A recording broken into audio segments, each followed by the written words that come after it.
welcome to Men Hurt Too, brought to you by hashtag Coffee with Tea, a space where men get to share their truth. What better way to find out what men are thinking or how men feel than to ask men? So I've had some spectacular guests on this podcast, and today I am so excited to have a colleague, a friend, a veteran in the radio industry. Eddie Love's passion for radio broadcasting began as he grew up watching Don Cornelius host Soul Train on TV. He began pursuing his dream as a mobile DJ, and his love for broadcasting grew into a lifelong career that spans over 2 decades as a successful air personality and professional voiceover actor. Eddie's voice has been featured worldwide in commercials for many Fortune 500 companies, including video animation. In addition, he has been the host and announcer for events of some of the largest indoor and outdoor venues in the world. Further, Eddie has been a radio personality for the number one market in the nation and on the number one rated New York City station WBLS for the last 15 years. Eddie has also created a personalized coaching program for those who desire to pursue a career as professional voiceover performer or radio air personality. As a communication and voiceover specialist and sought after motivational speaker, Eddie's passion is to teach others how to communicate like a pro and inspire others to let their voices influence the world. Eddie is a passionate outdoor person who enjoys a variety of activities such as ice and roller skating, camping, fishing, and hiking, which he does as often as he can with his daughter. As a single parent, he fully understands the dynamic and challenges a family unit can experience. As a result, Eddie gives back to his community by mentoring, speaking, and empowering young women to dream big and let their voices be heard. Welcome, Eddie. Hey, thank you. Good morning. That voice, I love that voice. How are you? How are you, Trey? I'm doing good. I'm doing so good. So we're going to jump this thing right off because the time goes really fast and we have 45 minutes. So let's get right into this. So the first thing I always ask my guests is, tell me a little bit about your blueprint. Tell me about your mother and your father. My parents were divorced when I was 5. My father was a Baptist minister, and he also was abusive. Early on, I had a conflict, internal conflict. Growing up, as most of us do and are in our typical Baptist churches. Yes. The Baptist minister is held at such high esteem. It's almost like they used to say, I can talk straight to God. Hallelujah, Jesus. And so we believe this. We took this literally, as most people do.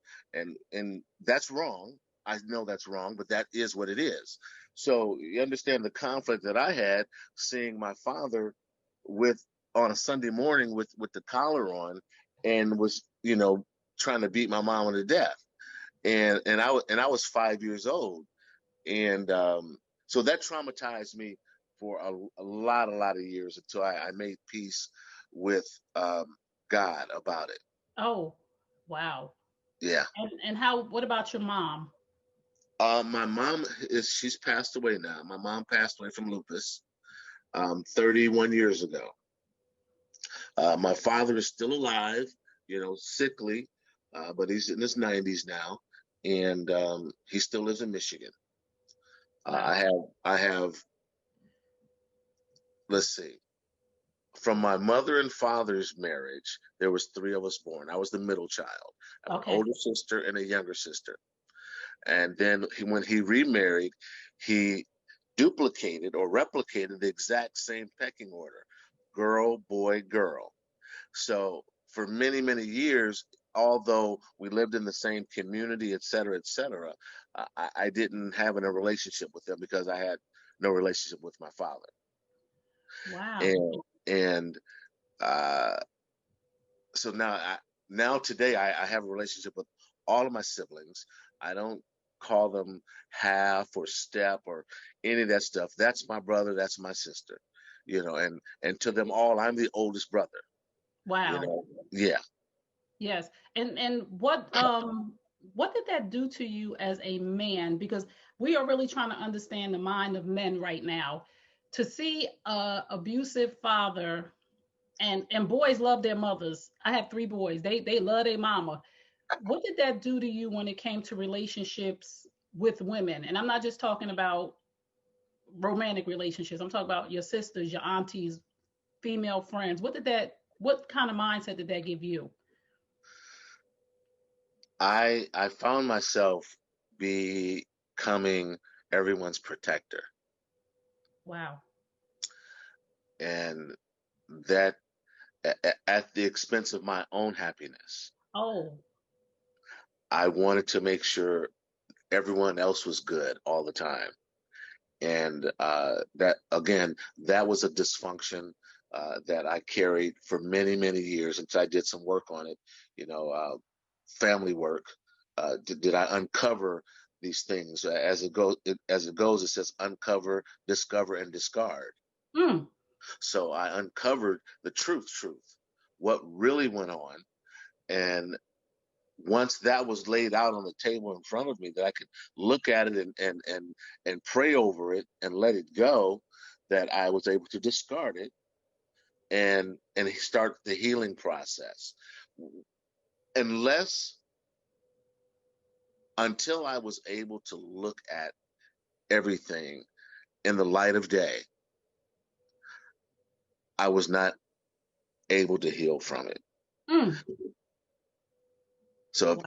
if I can say anything to anybody this morning, if you have anything that you're uncertain of, family history or family dynamics, that you feel uncomfortable about and uncomfortable regarding that situation or incident, that is your red flag.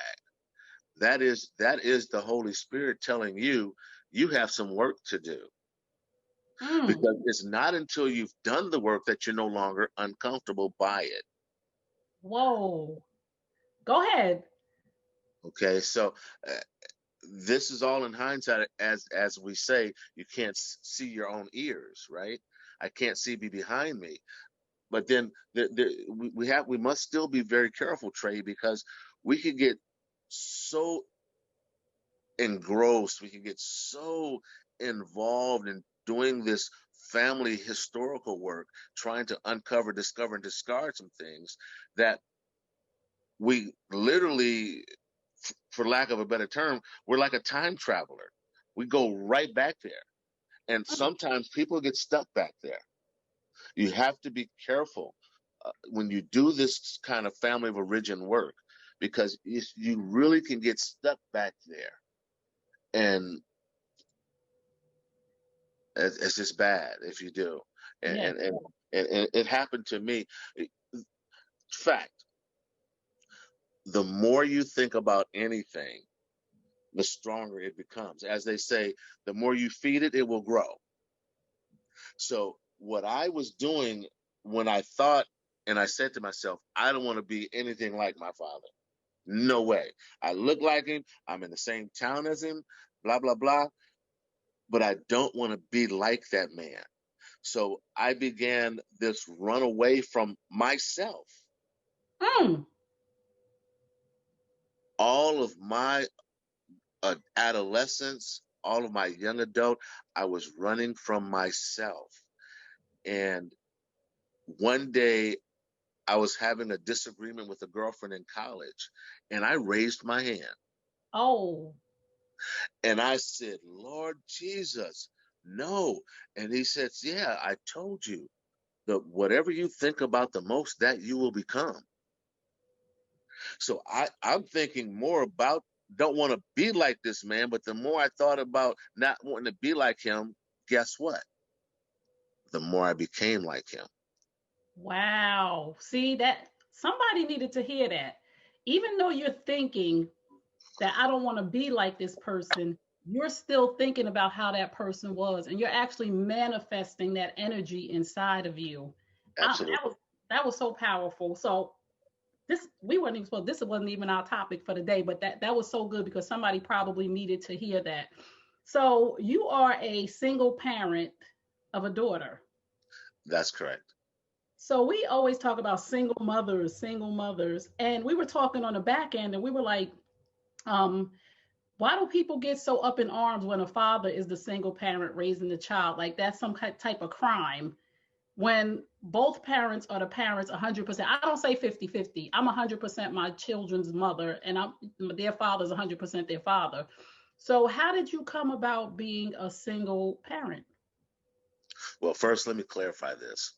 I don't want people to think that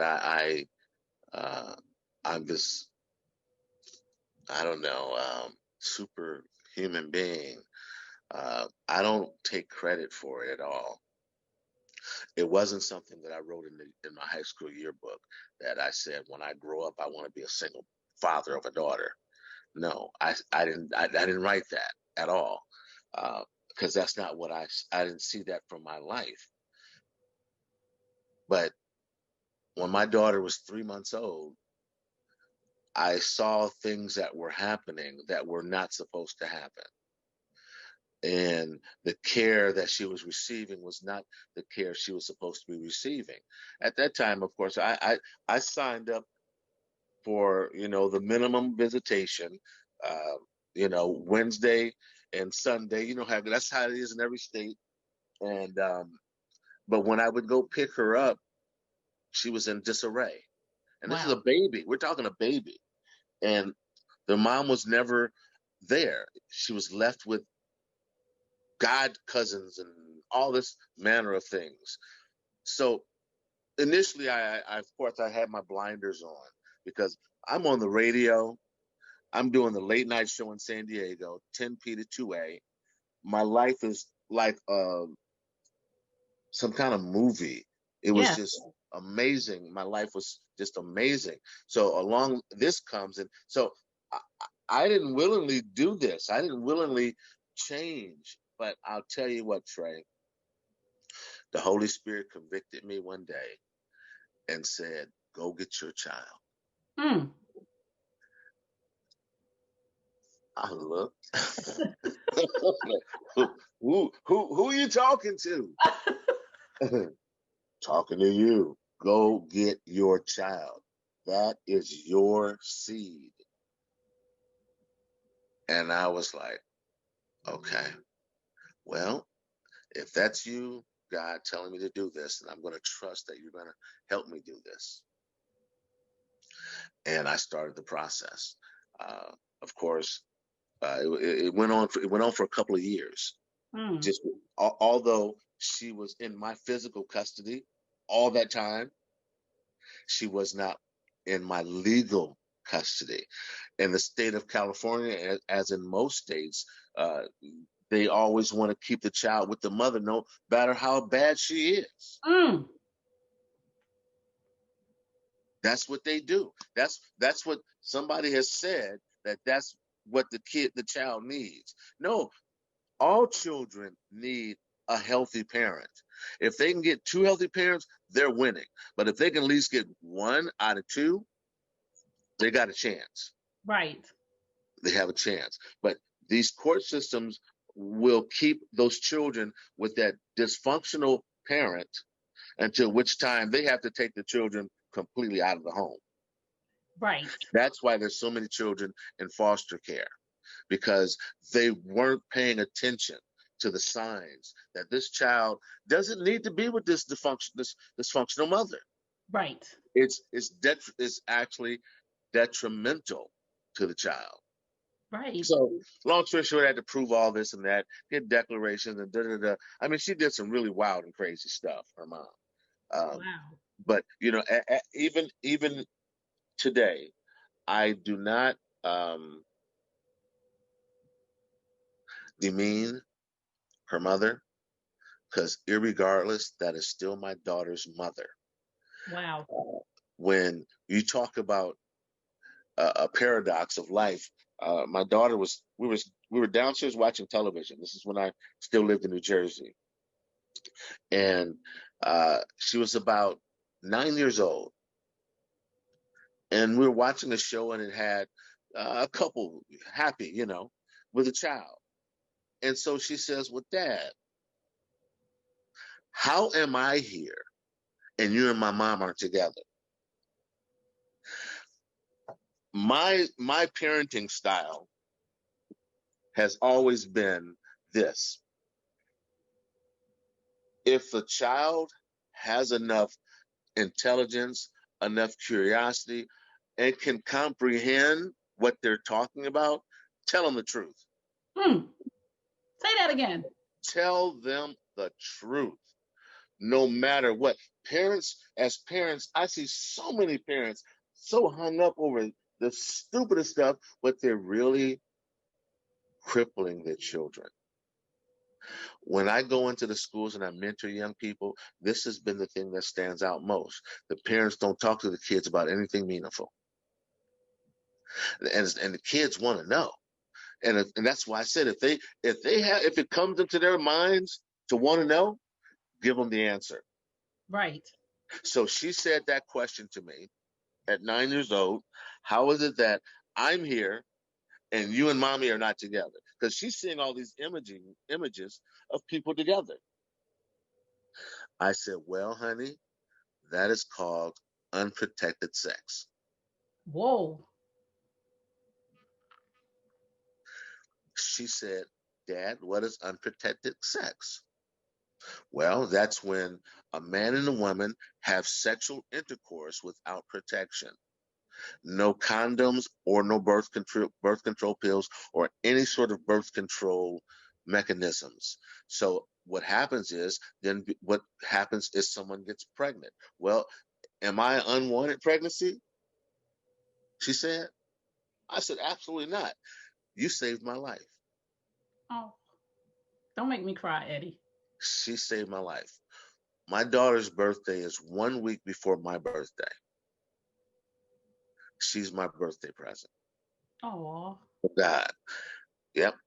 And I tell you, only God knows, and I know how many babies I could have, should have, would have had, because I was reckless. Oh. And I don't say that as to brag. I say that because God gave me grace. Yes. I was reckless. See, I want women to be able to, in the world, to be able to give Black men grace and mercy, because we get it so freely, Eddie. And we get grace and mercy because, we was wild, we was out in the streets, we was twerking on tables and all kinds of stuff. And people say, oh, she was young. But when it's a man who's trying to find his way, who's trying to find his purpose, and you've interviewed and been in spaces with some of the most famous celebrities. So along that journey, you were trying to find your way. And just to be honest and transparent in front of everybody, to say I was reckless, but it wasn't for me to be malicious or harm anybody.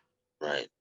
So let's talk about raising a daughter as a single man. So I have some questions because I need to know a lot about this, but I'm gonna take it easy on you. Go right ahead. Ask what you want.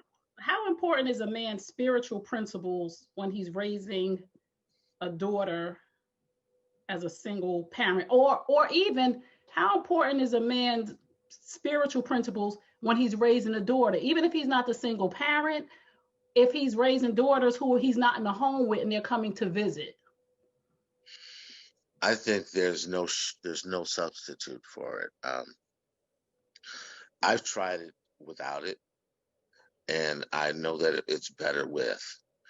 Just like your tea, your coffee. I like my coffee is better with French vanilla flavoring. Right. I've had it without, but I just don't care for it like that. So you can be a figure of a parent, the figurehead of a parent, without spiritual principles, but you cannot be the parent of that child. Right. You're just a sperm donor or egg donor. It's my opinion, and through my own life, I know that it's because of my spirituality that I've been able to impart into my child, which helped her to understand and navigate her way through her life. Because I believe in spiritual principles, that's what gives me comfort. Not complete comfort, Right. But it gives me some comfort that, as they say in the Bible, you raise, how does it say, you raise a child up, and once they depart, they won't depart from it. Right. That's a They won't paraphrase. depart from it. Right. Right. That's very true. Spare the rod, spoil the child. All that's very true stuff. So all I know is, because of me relying on God, who loves both me, myself, and my daughter, and he reminds me that that's his daughter too, that my role is just to be as a steward over her life until which time it's time for her to go. Wow. Okay. And I mean, I have a prayer that I would always say, let me get the prayer. Go ahead, get the prayer. You So if put you on just tuned in, if you just tuned my in, you're tuned into Men Hurt Too, brought to you by #Coffee with Tea, where I speak to men where they get to share their truth. And today we're talking about the importance of father-daughter relationships. And we have Eddie Love, who is a single father who raised his daughter from a baby. And he's telling us how it is, why spiritual principles are important in raising your children. Yes. That's how I was able to know. That's how I was able to be comfortable, despite the fact that I had other female parents that were shocked when I shared with them that my daughter asked me this question, and instead of me sugarcoating it, I saw the opportunity to teach her about unprotected sex and Right. how that's not what you want to do, honey. So I would get into conflict with these other parents because me being I was like the elephant in every room. I Right. was the only man in all these parent-teacher conferences because there was the mothers. The mothers always came, even if the child had a mother and father, only the mother came. Fathers, are y'all listening to every Okay, father on here? Just because you can come to the parent-teacher conferences, fathers, just because there's a mother and a father in a home, or even if the father's not in the home, your children need you. You can show up to the parent-teacher conference, and I hear this often, Eddie, that and everywhere I go, even with my son being on the autism spectrum, we have support groups, and it's always the moms. Most of it is the moms, and at the PTA meetings, it's mostly the moms. So fathers, you get to come. You don't have to ask. You right. can. You can just show up, the open houses and all of that. Uh, I was involved in my daughter's life from the word go, and things like I was a Girl Scout troop leader. Wow. I started out as being the product manager, which handled all the magazine, the nuts, and the cookie sales for our troop, and then for our area, and then I became an assistant troop leader, and then became the first male troop leader in Bergen County. I went to classes, did the whole 9 yards. But my goal was to. At first, I used to try to replace her mom, which is what the mistake that most parents make when they separate and there's the Right. child. Okay, one tries to super serve and be for the other one. That doesn't work. Kids are not dumb. They know that you're a woman. They know that I'm a man. They know that you can't be a man. Although they'll throw that guilt trip on you from time to time, but they know no. When I tell you they know no, they know no. But so I got caught up in that too, trying to super serve and be everything. But the thing, what she needed most was she needed my support and my love and my understanding. And she would get embarrassed sometimes, because I would be the only man there, and everybody had mothers, and she Mm. and she didn't have a mother. Mm. She has a birth person, but she never had a mom, Whoa. and that swings that pendulum spectrum all the way over this way. Because society had, I mean, myself, I was raised by a single parent. Right. You're a single woman. That's that has become way too acceptable, And too normal. too normal. Right.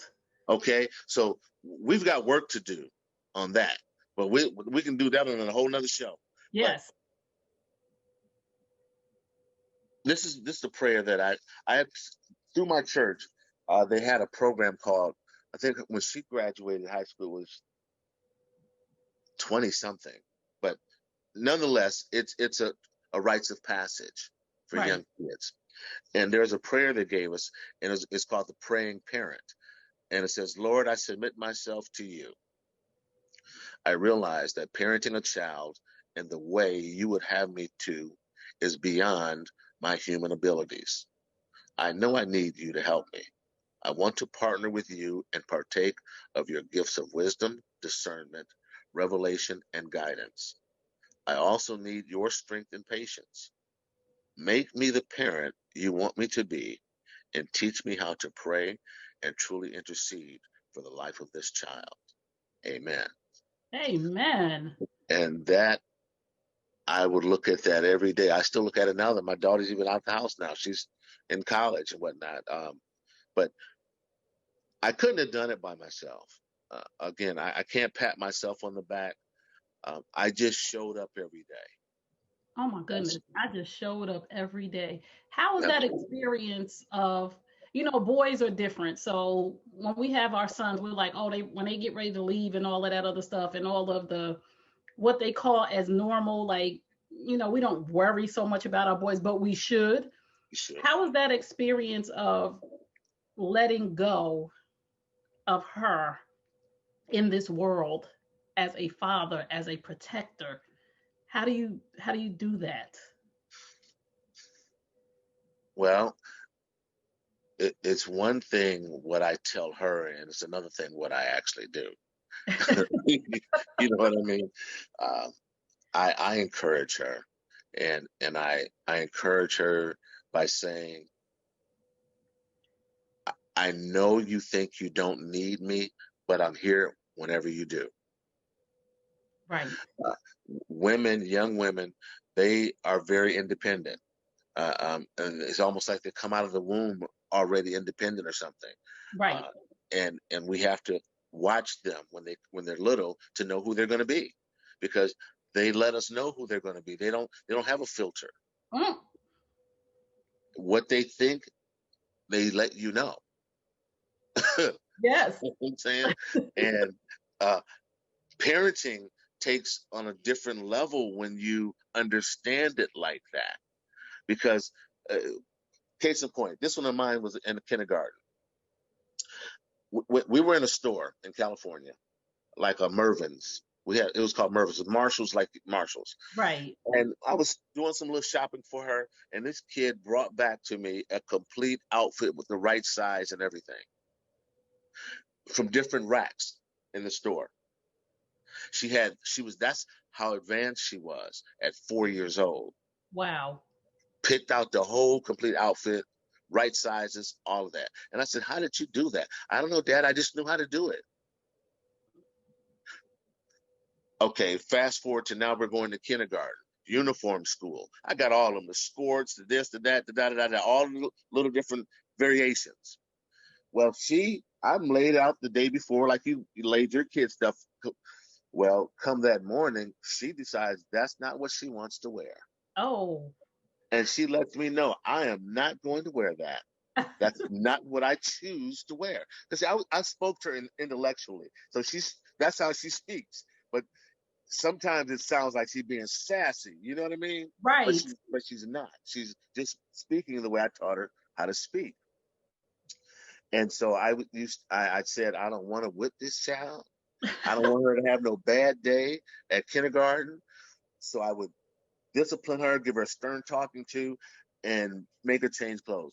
That didn't work. And I said, okay. And she had big legs. She still has big legs, dancer. So I just had to spank those little legs. Long Right. story short, I came to an understanding that, and I had to tell her, I said, I'm no longer going to spank your legs or your arm or your booty for something your mouth said. Your Right. mouth is the problem, not your legs, not your booty, your arms. So you say something else smart out of your mouth, I'm popping you in your mouth. Wow. And that really teed her off, but it was the only way I could get through to her without breaking her. Because I didn't Oh. want to break her. I saw what she had in her. I saw what God was trying to deliver this child into. She's had this enormous strength. You know what I'm saying? And I didn't want to break her from that. I had her in. She's speaks Spanish fluently. She's been taking dual language since kindergarten. Wow. Okay, so I knew what she could become if I encouraged her. But at the same time, I can't let her disrespect the parental got the line Boundaries. in the Yeah. sand. You understand what I'm saying? So it's always been a balancing act with me and that child because we are so much alike. As I said, our birthdays are a week apart. So when I tell her, I know who you are, I said, I know who you are because you are me. Well, Yep. you don't know everything. This is now she's 16. The Oh. whole head shaking. Well, I said, listen, first of all, your head's gonna fall off your shoulders. If you keep doing that, you pick that up from somewhere else. You girls are suburbia. You know Inglewood, New Jersey. Them girls Right. don't know nothing. That's the center of suburbia. Okay? They get all that stuff off of television. Man, but my house became the house for she her five friends. I call them the five fingers. They were all single children too, all single girls, but only one was raised by her, just her mom. The others all had father and mother, but they all were only single girls. Oh. So they all, I'm the cool dad, so they're always at my house. They're always, spending the night and camping out in the backyard, and I didn't mind at all because those girls needed each other Yes. to try to Wow. get through. So I just did a lot of things like that, Trey. This That this is just people just need to understand that it's not always about a child being with a mother. It's about a child being with the parent that's most suitable to give them the best life that they need. And the courts and everybody else, and even us just as human beings, we always think that the child should be with the mother. The child should be with the mother. And sometimes now we have to take a look at life and reality, and the mothers are becoming younger and younger as well. That yeah, it's not necessarily that the child needs to be with the mom. So let's talk. Let's shift a little bit. So I've talked to a lot of mothers, a lot of women, a lot of women who have dated men with daughters, and has been all horror stories, right? Like there was no boundaries with the father, and these are fathers who are not in a home with the daughter.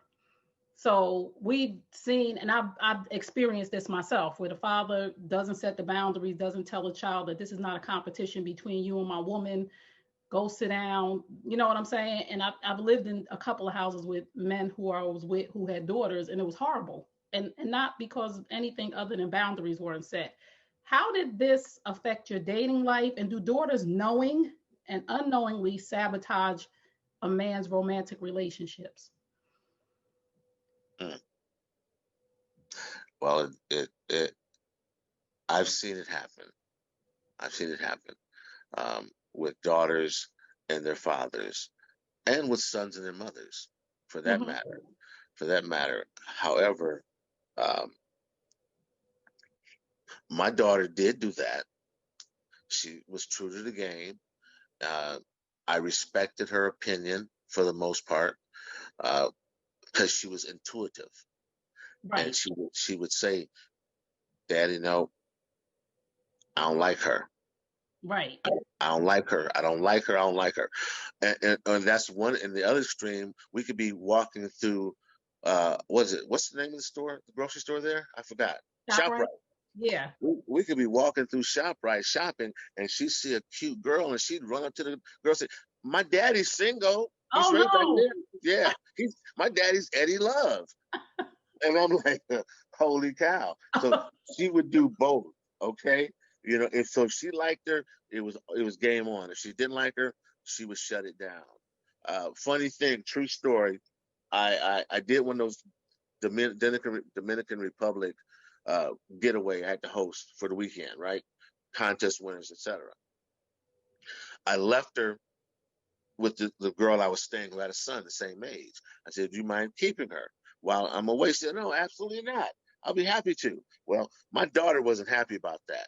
So she called my ex who lived in Brooklyn, who then came and got her while I was in Dominican Republic. What? From your current lady? Right, Oh no. right, So right. how do you balance that? Because I even have a family member that I watch, with his daughter, and it's just over the top. Like, I think she's like probably 17, 18 years old. And I watched for the last few years him go through women. And I said to myself, it's not going to work because of how he handles his relationship with his daughter. Because nobody wants to replace your child because it's a whole different relationship. It's a whole different dynamic of love. And a lot of men, and maybe you could do a talk on this, a lot of men don't get that because they'll say something about your children, your sons. And I'm telling you, I talk to a lot of women, even married women who have husbands who have daughters that are not theirs. And they can say anything they want about your child. But when you say something about their daughter, the defense mechanism goes up. So how did you balance that out? Um, wow, that was a lot. Give me one question. What out of that? How did you Trevor, balance out the it's a different type of love. A love for a child and an intimate relationship is two different types of love. How did you balance that out? well, I had to have a lot of talks with her and explain to her that just because this lady is friendly to you, she's not your friend. She's daddy's friend. Oh, Okay. To you, she's Mrs. So and so. Because we were just the two of us for so long, she felt everything was hers too. You right, know, okay, including my friends. My friends were her friends. And she had a hard time separating that, you know. wow, She had a very hard time separating that. So I was I tried to be more understanding and tried to help her work through it. Why is it that you feel that daddy's friend needs to be your friend? That kind of stuff. But when it came down to it, I didn't do a lot of dating when she was small. okay, Okay, one thing about when I say she saved my life, that's I mean that I was. My name is Eddie. I'm a recovering hoe. Okay, you know what I'm saying. So, thank you for your transparency. yes, yes, and so I stopped all of that because and I said, well, God, you sure have a sense of humor. When I was wiping that little girl's booty, changing her diapers, I saw that butt had that little drop in it, right? That woo, that we Right, know it's a nice butt, gonna be a nice butt. She right, had a nice butt when she was an infant. So it's no surprise to me that she looks the way she looks today. right, She she's like a stunner. You know what I mean? And right. I knew this was going to happen. So I'm saying this to say God gave me a daughter, made me a single parent because I had to learn how to respect women better. Mm, I had to learn how to love better. And it was because I had a little female, I had to be different. She needed to know that I respected women. She needed to know that there weren't women running in and out of our house because that's a sign of disrespect. Daddy, right, why aren't you with this one girl? Why you got all these different girls? She would grow up to thinking that's normal, and right, that's not normal at all. So I cut all that nonsense out. I had all my little talks on the phone, but there was nobody coming to the house. Not that she got like 11 or 12, where she could better articulate what she sees. But up until that point, except for the girl, the one I told you in Brooklyn and the other one, after that went down, I said, let me pump the brakes. Because right, she's way too, she's way too cognizant of what's going on. She knew at that age that she could call my ex, who was her everything, her whole world, uh, and she would come pick her up. And by Wow. goodness, she called her and she came and picked her up. And I always say this too, Eddie. I always say when we're dating, we have to be mindful when we bring these people around our children that our children are getting into relationships with these people. And Absolutely. then when we break up, our children have to break up with these people. And we don't have these real conversations. We just break up and the And keep kids it are moving. just sitting there like, where's Lisa? Yeah. Or where's Keith? They just Yeah. sitting like, well, what happened? And I want to call them. Like, I like this person. Too bad that you don't. But I the know. reality is that you can't have a relationship with this person because daddy or mommy has moved on and it's uncomfortable for the new spouse or the new girlfriend. So we have to be mindful of don't we can't have our children having all these breakups because we ain't got it together. Right. So let's talk about so what are the healthy boundaries, right? So I had this conversation too on another panel with moms and dads of healthy boundaries of like when is it for your daughter, is it too you got to stop sitting on daddy's lap because I don't need you sitting on other men's lap because like I said, fathers will get offended when there's a new woman in the life to say your daughter is rubbing your shoulders or your daughter is sitting on your lap or massaging your scalp. When is it you're too, because I tell my boys like you're too big, you can't sit on my lap. I don't find that strange to say to my son at 4 years old, like, all right, you too big, get out of here. But there's this, I'm daddy's princess or my little princess. And when do those boundaries or when should they kick in from your opinion? Or do they ever kick in? Well, they do. In my opinion, they do and they should. And for me, they did around that same time. When she got to be too heavy to pick up, when they always go up, you know, uh, I had to say, okay, no more ups, babe. You can walk. You know, I'm going to read you books every night to go to bed and all that. But as far as you sitting on daddy's lap and stuff, unless we're in church and we need to let somebody else have the next seat over while she is yet that small, Right, I would let her sit on my lap. But I was phasing it out e- prior to her going into kindergarten. right, I felt that was the wisest thing to do so that she would start to understand that that's a line that she should no longer cross over. right, It's not okay for you to be sitting on a man's lap.